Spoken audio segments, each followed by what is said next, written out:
Hello there, my name's Andrew Abbott and welcome to another Gospel Outreach story. Today I'll be sharing a story from South India and it will be about Drick the truck robber. Drick was hiding himself in the shadows of this one building as he watched the traffic go by down the street. And he was watching intently this one bus that was slowly moving by, and his trained robber's eye noticed this one man on the bus who was holding this handbag, and he was sure that this handbag was full of banknotes. His instincts told him so.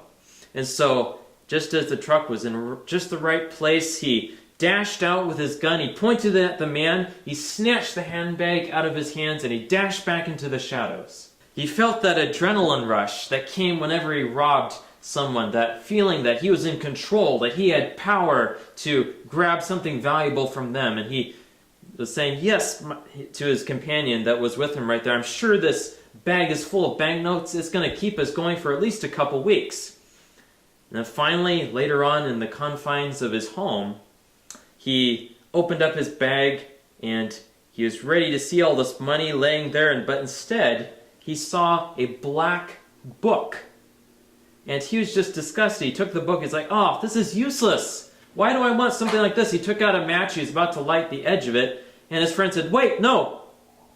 This book might bring you good luck. Who knows what might come of this? Just don't burn it yet. Let's wait and see what happens. So Drick was like, oh, okay, well, I'll put it on the shelf here, I'll wait and see what happens later on. And later on that week, he was out again. He had some successful robberies. He was proud of himself as he came home and brought the money to his wife. But as he entered the house, he noticed that his wife was reading this black book. And he kind of thought that was strange. He frowned over at what she was doing. He's like, what are you reading that for? She's like, well, hold on. Listen for a minute. This is really interesting. And she started reading John chapter 3. And as she was reading along, she finally came to verse 16, and as she was reading that, Drick's heart was touched. He was amazed at the idea that here was a supreme being, a God who loved him and cared about him even though he had made many mistakes and failed many times in his life. And he became interested. He started reading the Bible regularly after that, and he wanted to get more in-depth into studying the Bible, so he heard about this one man named Sen Marak in his community who was very knowledgeable about the Bible, who had been studying it for many years, and so he said, I'm going to call on that guy, visit him, see what he has to say about the Bible. And the study started immediately, and he was enjoying studying with this one man, Sen Marak, but about 2 weeks into these studies with this one layperson, he suddenly started having this funny feeling like he had seen this guy before somewhere. That face was just so familiar that he knew he must have seen it somewhere, and then it dawned on him that this was the very man from whom he had stolen that first Bible that one day, the very same person. He had been studying Sen Marak's Bible the whole time.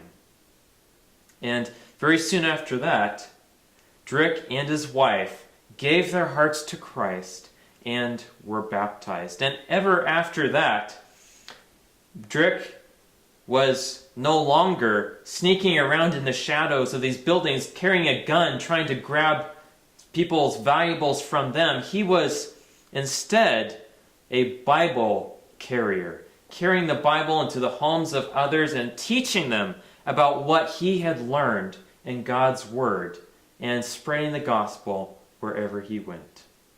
Thank you for listening to another Gospel Outreach story. Please stay tuned for more stories that are coming up in the next few weeks. Thank you.